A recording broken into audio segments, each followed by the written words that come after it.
तो कैसे हो यार आप सब। स्वागत है आप सभी का एक और वीडियो में, जहां हम बात करेंगे थोड़े सिंपल लेकिन थोड़े लॉजिकल, थोड़े इजी लेकिन थोड़े इंपॉर्टेंट टॉपिक की, जो है कि सीपीए कंज्यूमर प्रोटेक्शन एक्ट का स्कोप क्या है, कौन कौन केस फाइल कर सकता है, और दूसरी चीज कि कंज्यूमर होता कौन है यार, लीगल डेफिनेशन के हिसाब से कंज्यूमर कौन है। ये सारी बातें आज हम डिस्कस करने वाले हैं। लेकिन अगर अब तक आपने मेरी पुरानी वीडियोस नहीं देखी हैं तो ये बड़ा सारी वीडियोस करेंगे, फटाफट जाओ देख के आओ। और दूसरी चीज, मेरे चैनल को सब्सक्राइब कर देना, क्योंकि मैं ऐसी वीडियोस लाता रहता हूं यार। आपको रोज मिलेगी यार ऐसी वीडियोस, एक एक करके, और पूरा सिलेबस में कंप्लीट करवाने वाला। ये लास्ट चैप्टर है हमारे कोर्स का, बिजनेस स्टडीज पूरी क्लास 12 की मैं करवा चुका हूं। तो अब बिना टाइम इसकी शुरू करते हैं।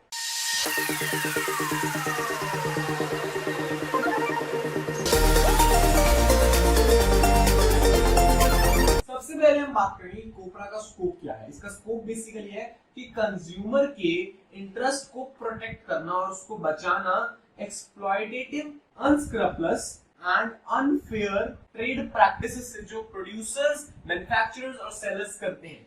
ये सारी चीजें जो प्रोड्यूसर्स, मैन्युफैक्चरर्स और सेलर करते हैं, उन सबसे कंज्यूमर को बचाना, ये इसकी बेसिक सी मतलब हो गया। उसके बाद क्या है कि इसने कंज्यूमर्स को क्या दिए, कुछ राइट्स दिए जो उनके इंटरेस्ट को प्रोटेक्ट करेंगे, कुछ रिस्पॉन्सिबिलिटीज दी, कुछ रिलीफ्स दिए, और साथ ही साथ एक 3 टायर रेड्रेसल मशीनरी सेटअप कर दी। 3 टायर रेड्रेसल मशीनरी समझ रहे हो कि step by step, level by level एक मशीनरी सेटअप की है जो इनकी ग्रीवियंसेस को हैंडल करेगी, इनकी दिक्कतों को सॉल्व करेगी। ये सारी चीजों को सुनना, उनको हैंडल करना, ये सारा काम आता है कंज्यूमर प्रोटेक्शन एक्ट के अंदर। और एक कोर्ट का लेवल सेटअप किए गए हैं कि नॉर्मल डिस्ट्रिक्ट लेवल पे, स्टेट लेवल पे और अपेक्स लेवल पे क्या। इसकी मैं वीडियो ऑलरेडी बना चुका हूं, अगर आपने अब तक नहीं देखी है तो ये रहा इवेंट में लिंक, जाके देखाओ फटाफट से। ठीक है, स्कोप ऑफ कोपरा यही था कि ये कहां तक लिमिटेड है। ये छोटी बड़े हर बिजनेस पे लगता है, ये छोटी बड़ी हर प्रोडक्ट पे लगता है, और कोई भी किसी भी काइंड का कंज्यूमर हो उस पे लगेगा। लेकिन वो कंज्यूमर कोपरा के अकॉर्डिंग कंज्यूमर की डेफिनेशन में फिट बैठना चाहिए कि डेफिनेशन के अकॉर्डिंग वो कंज्यूमर है या नहीं, ये बात हमें करनी है। तो उसके हिसाब से मैं आपको बताता हूँ कि कंज्यूमर होता कौन है यार। देखो, 2 चीजें होती है, एक होता है गुड, एक होती है सर्विस। आपने जब भी कोई ना कोई गुड या सर्विस खरीदा तो आप कंज्यूमर हो, लेकिन कुछ पर्टिकुलर केसेस बनते हैं, वो देखते हैं कैसे। सबसे पहली रिक्वायरमेंट तो है कि आपने उसको पे कर दिया। देखो, पे का क्या मतलब, या तो वो पेड है या पार्शियली पेड है, यानी कि हाफ पे कर दिया और हाफ उधारी है, या फिर प्रॉमिस टू पे है, यानी कि आपने प्रॉमिस कर दिया कि भाई मैं दूंगा। उधार में सामान खरीदते हैं ना, तब भी आप एक कंज्यूमर गिने जाओगे। या फिर पार्शियली प्रॉमिस है, यानी कि आधा आपने दिया, आधा आपने प्रॉमिस कर दिया। या फिर under any system of deferred payment. Deferred payment समझते हो? डेफर्ड पेमेंट होता है फ्यूचर पेमेंट, कि आपने कोई भी ईएमआई पे उठा लिया है, लोन ले लिया है किसी भी सिस्टम के अंदर जहां आप फ्यूचर में पे करने वाले हो, उस सिस्टम के अंदर जब भी आपने कोई सर्विस कंज्यूम की, तब आप एक कंज्यूमर हो डेफिनेटली। पहला पॉइंट आ गया पेमेंट के रिगार्डिंग। तो आपने पे किया होना चाहिए यार। मान लो आप कहीं मॉल में गए, आपने 10 आइटमें खरीदी, आपने उनका बिल बनवाया 10 आइटमों का, घर आके देखा तो आपके पॉली बैग में एक आइटम एक्स्ट्रा थी, 11th आइटम। आपने सोचा कि क्या आप वापस जाना, उसको पैसे देके आना, छोड़ो पड़े, मैं इसको यूज कर लेता हूँ। और जब आपने यूज किया तो उस प्रोडक्ट में कोई दिक्कत आ गई, तो आप चाह के भी उसके खिलाफ केस नहीं कर सकते, क्योंकि आप कंज्यूमर बिल्कुल नहीं हो यार। आप कंज्यूमर नहीं हो क्योंकि आपने ना उसके लिए पे किया, ना पार्शियली पे किया, ना प्रॉमिस किया, ना पार्शियली प्रॉमिस किया, ना डेफर्ड पेमेंट। इन सब में और लगता है कि इन सब में से कोई एक कंडीशन में फुलफिल हो जाए तो आप कंज्यूमर हो। पहला पॉइंट ये सेटिस्फाई कर दिया। दूसरा पॉइंट क्या आता है कि अगर हम किसी को गिफ्ट देंगे तो क्या वो कंज्यूमर होगा? कि मैंने कहीं से कुछ खरीद लिया और वो आगे किसी को दे दिया, तो क्या वो कंज्यूमर होगा? बिल्कुल होगा, क्योंकि उसके बिहाफ पे मैंने पेमेंट कर दी है। समझ रहे हो ना कि जिस प्रोड्यूसर से माल खरीदा गया उसको तो पेमेंट मिल चुकी है, उसके बाद मैं चाहे किसी मर्जी को दूं।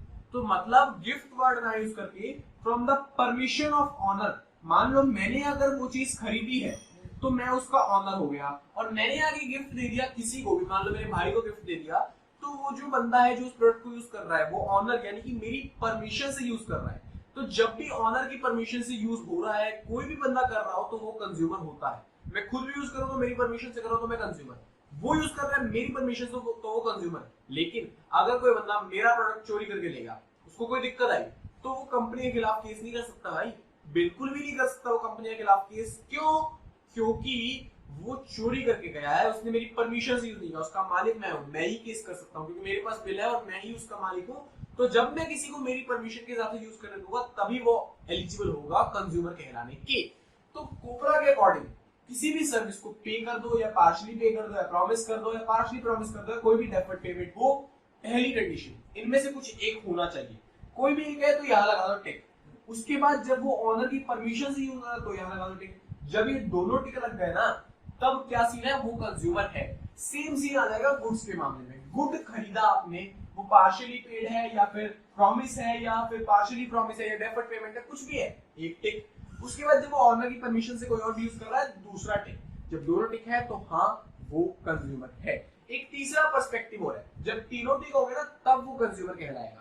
तीसरा क्राइटेरिया आता है कि रीसेल और कमर्शियल पर्पस के लिए बिल्कुल नहीं होना चाहिए, क्योंकि आपका जो भी प्रोडक्ट रीसेल या कमर्शियल पर्पस के लिए खरीदा गया है वो कभी भी क्वालिफाई नहीं करता कंज्यूमर कहलाने के लिए। मान लो मैंने कुछ खरीदा और मैंने उसमें अपना प्रॉफिट मार्जिन रख के आगे बेच दिया, तो कल को अगर कोई दिक्कत आए तो मैं किसी भी हालत में कंपनी पे केस नहीं कर सकता, कंपनी पे क्लेम फाइल नहीं कर सकता, कंपनी पे कंप्लेंट नहीं कर सकता एज अ कंज्यूमर, क्योंकि कोपरा के अकॉर्डिंग मैं कंज्यूमर हुई नहीं है। कंज्यूमर वो है जो अल्टीमेट एंड पे कंज्यूम कर रहा है, मैं सिर्फ उसको खरीद के बेच रहा हूँ। मैं या तो उसकी रीसेल कर रहा हूँ या कमर्शियल यूज कर रहा हूँ। कमर्शियल यूज मतलब उससे कहीं ना कहीं कुछ डेवलप करके उसको बेच रहा हूँ।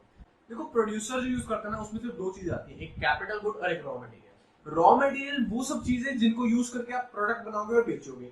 कैपिटल गुड वो जिसको यूज करके प्रोडक्ट तो बन रहा है लेकिन उसका कोई भी पार्ट नहीं जा रहा। जैसे मान लो फोन मैन्युफैक्चर हो रहे हैं तो जो भी फोन के पार्ट्स है, उसका बैक कवर, उसका कैमरा का सेंसर, उसकी बैटरी, उसकी स्क्रीन, उसमें जो प्रोसेसर चिप डलेगी, वो सब कुछ पार्ट्स आए, वो मेरे लिए रॉ मटेरियल है। लेकिन एक मशीनरी जो सबको असेंबल कर रही है वो मेरे लिए कैपिटल गुड है। तो अगर कल को कोई मशीनरी में दिक्कत आती है तो मैं कंज्यूमर हूं, मैं उसको यूज कर रहा हूं, मैं उसके खिलाफ केस कर सकता हूं। लेकिन अगर फोन के पार्ट्स में कोई दिक्कत आ गई तो मैं बिल्कुल केस नहीं कर सकता, क्योंकि वो रॉ मटेरियल है। वो जब मैं फोन बेच दूंगा, जो उसका एंड कंज्यूमर है वो केस कर सकता है मेरे खिलाफ और मैं फिर आगे उसको डाइवर्ट कर दूंगा कंपनी के लिए। समझ रहे हो ना फर्क कहाँ है, कि जो रॉ मटेरियल है जिससे मैंने प्रोडक्ट मैन्युफैक्चर कर दिया, आगे बना दिया, उसमें कुछ सीन नहीं होता क्योंकि मैं कंज्यूमर नहीं हूँ। लेकिन जो कैपिटल गुड है जिसको यूज ही मैं कर रहा हूँ, वहां मैं केस कर सकता हूँ क्योंकि मैं कंज्यूमर हूँ। तो कमर्शियल पर्पस और रीसेल पर्पस की डेफिनेशन आप समझ चुके हो।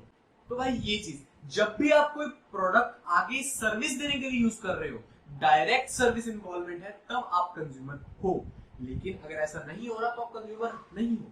क्या मतलब, जब भी आप कोई प्रोडक्ट आगे किसी प्रोडक्ट को रीसेल करने में या उसमें कुछ वैल्यू एड करने में यूज कर रहे हो, अगर रॉ मटेरियल है तो आप कंज्यूमर नहीं हो, आगे वाला बंदा कंज्यूमर है। अगर कैपिटल गुड है तो आप कंज्यूमर हो।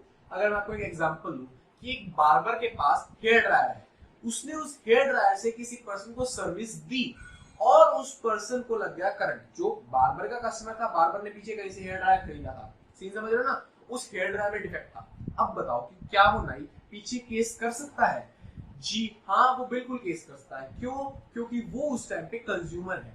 वो अगर किसी भी यूज भी कर रहा है तो अपनी परमिशन से यूज कर रहा है। वो एंड कंज्यूमर है, वो किसी को बेच नहीं रहा आगे। नो डाउट वो कमर्शियल सर्विस दे रहा है, लेकिन वो उसके लिए कैपिटल गुड है। हर बार जब किसी की बाल हेयर ड्रायर से कुछ सेट करता है वो, तो उसके प्रोडक्ट का कुछ पार्ट चला नहीं जाता। जैसे एक फोन में एक चिप सेट गया तो गया, लेकिन वो मशीनरी असेंबल करने वाली एग्जिस्ट करती है।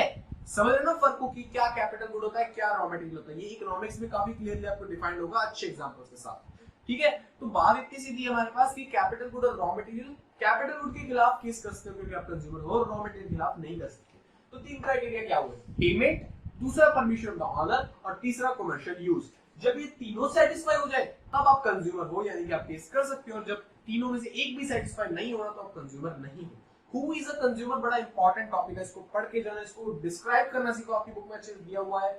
मेरी मानो तो बस 3 पॉइंट्स सर्विस के बनाओ, सेम 3 पॉइंट्स गुड्स के बनाओ, आपके मार्क्स गारंटीड है। कोई कुछ नहीं कह सकता है, गारंटीड मार्क्स है आपके। अगर लंबा क्वेश्चन है तो लिख देना कि a person is not a consumer in these seven cases, जहां उसने पेमेंट नहीं की, जहां उसने परमिशन यूज नहीं किया, या फिर जहां पे वो कमर्शियल पर्पस के लिए यूज कर रहा है, रीसेल के लिए यूज कर रहा है। बस पॉइंट्स बना दो, कोई इशू नहीं है। अब हम बढ़ते हैं लास्ट बात की तरफ कि कौन कौन केस फाइल कर सकता है। कुछ खास लिखने वाला इसमें है नहीं कि कौन कौन केस फाइल कर सकता है। सबसे पहले वो कंज्यूमर, या फिर जब वो कंज्यूमर मर गया तो उसके जो डेथ के बाद उसके सामान के वारिस हैं, वो सब कुछ, उसके लीगल हायर्स। तीसरा एनजीओ, कोई भी रजिस्टर्ड एनजीओ, हर एनजीओ नहीं, जो भी एनजीओ रजिस्टर्ड है ना वो केस फाइल कर सकता है। चौथा, कोई भी गवर्नमेंट केस फाइल कर सकती है किसी कंपनी के खिलाफ किसी पर्टिकुलर प्रोडक्ट के लिए। वन और मोर कंज्यूमर, यानी कि एक अकेला कंज्यूमर, एक कंज्यूमर्स का ग्रुप, एक कंज्यूमर का लीगल हायर, उसके बाद एनजीओ, उसके बाद गवर्नमेंट। ये 5 बंदे केस कर सकते हैं। बस यार इतनी सी बात थी। इसी के लिए इंपॉर्टेंट और इजी, इग्नोर्ड बट मजेदार इंटरेस्टिंग चीज होती है। खत्म। मिलते हैं आप सबसे अगली वीडियो में, तब तक के लिए अपना ऑनेस्ट फीडबैक देना बिल्कुल मत भूलना। अगली वीडियो में हम बात करने वाले हैं बहुत ही इंटरेस्टिंग चीज की, जो मैं यहाँ स्पॉइल नहीं करता, आपको तभी बताऊंगा। तो तब तक के लिए keep watching, keep learning and stay tuned.